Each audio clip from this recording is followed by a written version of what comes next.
नमस्कार मित्रांनो, परत एकदा तुमचं स्वागत. मित्रांनो, तोच विषय परत एकदा आपण घेणार आहोत जो की अजित पवार. आता अजित पवारांनी अंजना कृष्णा यांच्या विरोधात ऍक्शन घ्यायचा निर्णय घेतला होता. पण अजित पवार आणि अंजना कृष्णा यांच्यामध्ये काय फरक आहे? तर अंजना कृष्णा या IPS अधिकारी आहेत. हे वयाच्या 58व्या वर्षापर्यंत सर्व्हिसमध्ये रुजू असतील.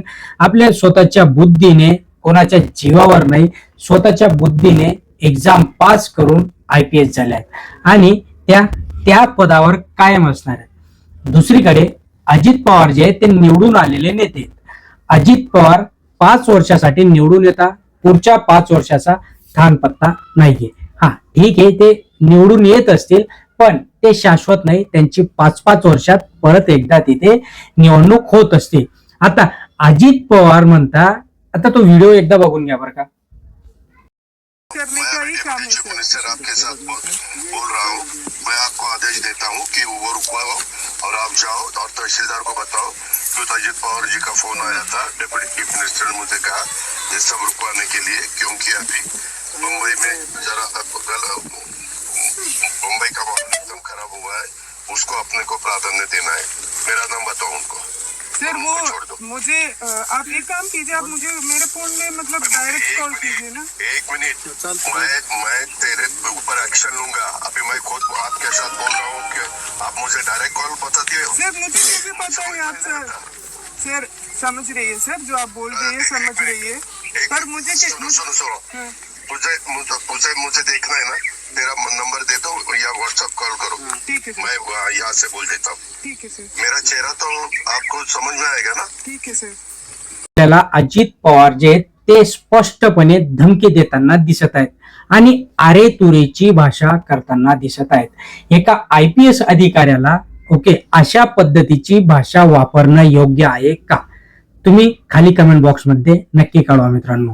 तर एका IPS अधिकाऱ्याला तुम्ही अशी भाषा बोलताय आणि मुळात म्हणजे त्या ज्या होत्या अंजना कृष्णा, या काही तिथे वेगळं कृत्य करायला गेले नव्हते किंवा ते तुमच्या सभाचं जे काही राखणदारी करायला गेले नव्हते किंवा तुम्ही पाडलेले जे की तो गांजा फुके आहे त्याच्यासाठी नाही गेले होते.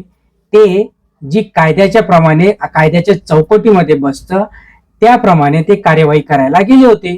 मग तुम्ही कारण देता काय कि तुम्हें समझ में नहीं आता, मैं क्या बोल रहा हूँ, मैं कौन बोल रहा हूँ, मैं डिप्टी CM बोल रहा हूँ. हा, अशा पद्धतीने तुम्ही त्यांना धमकी देता. मैं तेरे ऊपर, तेरे शब्द वापरला म्हणून थोडस माझं खटकलेलं आहे. तुम्ही एका IPS अधिकाऱ्याला आरे तुरीची भाषा काय करताय पवार साहेब? तुम्हाला कळणं हे गरजेचं आहे. दुसरं म्हणजे महाराष्ट्रामध्ये असा ट्रेंड आहे किंवा आता हे व्हायरल झालं म्हणून आपल्याला हे कळालं किंवा त्यांनी व्हिडिओ रेकॉर्डिंग केली म्हणून तिथे कळालं. आता असे महाराष्ट्रामध्ये कितीतरी अधिकारी असतील की ज्यांना दिवसाला अशा खूप काही धमक्यांचे फोन येत असतील. याला पर्याय एकच असतो की एकतर तुम्ही त्यांच्या ताटाखालचं मांजर बना, ते जे सांगतील ते करा, किंवा त्यांना अडवा. आता अडवलं तर त्यांच्यासाठी एक फेमस डायलॉग आहे, तो म्हणजे ठीक आहे तू आता ऐकत नाही, तुझी बदली गडचिरोलीला करणार. हे सगळ्यात महत्वाचा कॉमन डायलॉग महाराष्ट्राच्या नेत्यांचा. आणि याचं लाईव्ह उदाहरण आपल्याला दिसतं ते म्हणजे तुकाराम मुंडे. आता तुकाराम मुंडे यांच्या 20 वर्षाच्या सर्व्हिसमध्ये 24 ते 25 ट्रान्सफर त्यांचे झाले. म्हणजे हा माणूस किती प्रामाणिक आहे. हा माणूस कुणालाही घाबरत नाही. जे कायद्याच्या चौकटीत, मुळात या राज्यकर्त्यांना कायदा काय आहे ते माहिती नाहीये. हे आपल्या मनाने कायदा बनवतात, आपल्या मनाने आपल्या मनाचं घोडं चालवतात आणि या सगळ्या गोष्टी करून घेण्याचा प्रयत्न करतात. मग यांना बायपास करणारे जे काही लोक असतात अधिकारी, ते जे घाबरतात ते बायपास करतात. पण अंजली कृष्णा किंवा आता तुकाराम मुंडेंसारखे जे काही लोक आहेत ते घाबरत नाही आणि म्हणून त्यांच्या 20 वर्षामध्ये मित्रांनो 24 बदल्या होतात. दुसरीकडे अंजली दमानिया यांनी FIR दाखल करण्याचा मागणी केलेली आहे मुख्यमंत्र्यांकडे आणि ती मागणी सर्रास खरी आहे आणि FIR दाखल देखील होऊ शकते. जर तुम्ही एखाद्या प्रशासकीय अधिकाऱ्याला त्याच्या काम करण्यामध्ये अडथळा आणत असाल त्याला अरेरावीची भाषा वापरत असाल, त्याला अरेतुरीची भाषा वापरत असाल तर तुमच्यावर ऍक्शन होईल आणि तुमच्यावर ऍक्शन होणं हे गरजेचं देखील आहे मित्रांनो. आणि आता संपूर्ण महाराष्ट्रामध्ये ही मागणी वाढत चाललेली दिसत आहे. मग आता प्रश्न हा उपस्थित राहतो की अजित पवारांविरोधात गुन्हा दाखल होईल का, किंवा मुख्यमंत्री, लाडके मुख्यमंत्री बहुतेक अंधभक्तांचे देवेंद्र फडणवीस अजित पवारांवर ऍक्शन घेतील का, किंवा अजित पवार, आता याच्यामध्ये जर बघितलं तर दुसऱ्याच दिवशी अजित पवारांनी माफी देखील मागितली आणि तो जो काही अमोल मुतकरी होता तो तर थेट त्यांच्या कागदपत्रांची तपासणी सांगत होता ना, त्याने सुद्धा माफी मागितली आहे.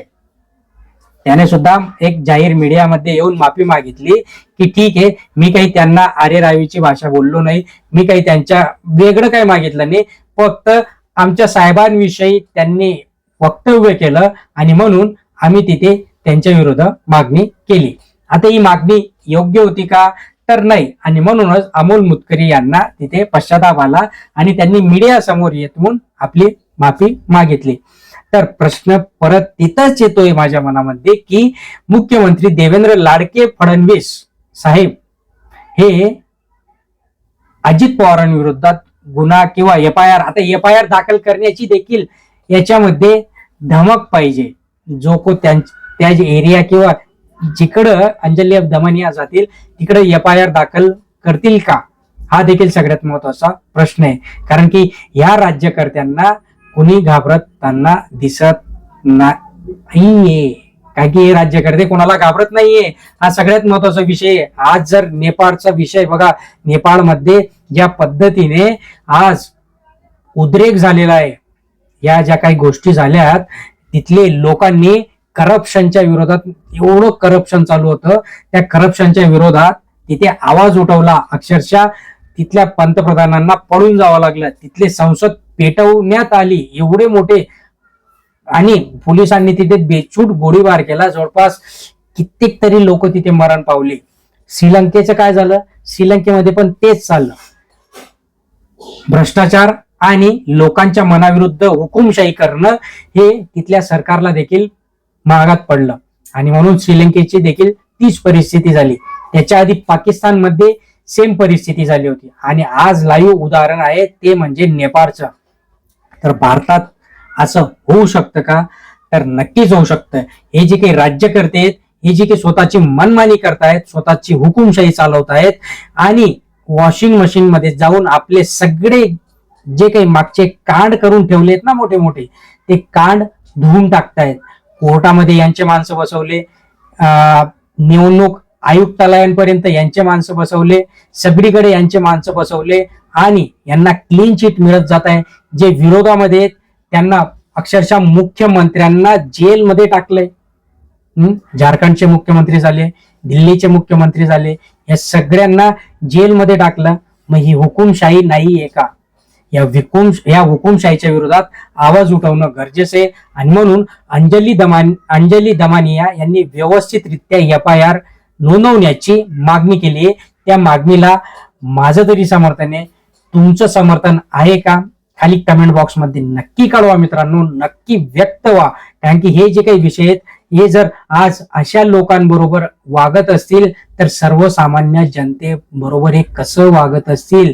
कॅमेऱ्यासमोर जरी हे चांगले दिसत असतील, आपल्याला गोड गोड भाषण करत असतील, व्यवस्थितरित्या बोलत असतील, आम्ही किती चांगले आहेत असं दाखवण्याचा प्रयत्न जरी करत असतील, तर ऑन कॅमेऱ्याच्या नंतर ऑफ कॅमेरा यांची जी काही वागणूक आहे, ही वागणूक अत्यंत खराब आणि न बोलण्यासारखी आहे आणि ती रेकॉर्ड झालेली आहे.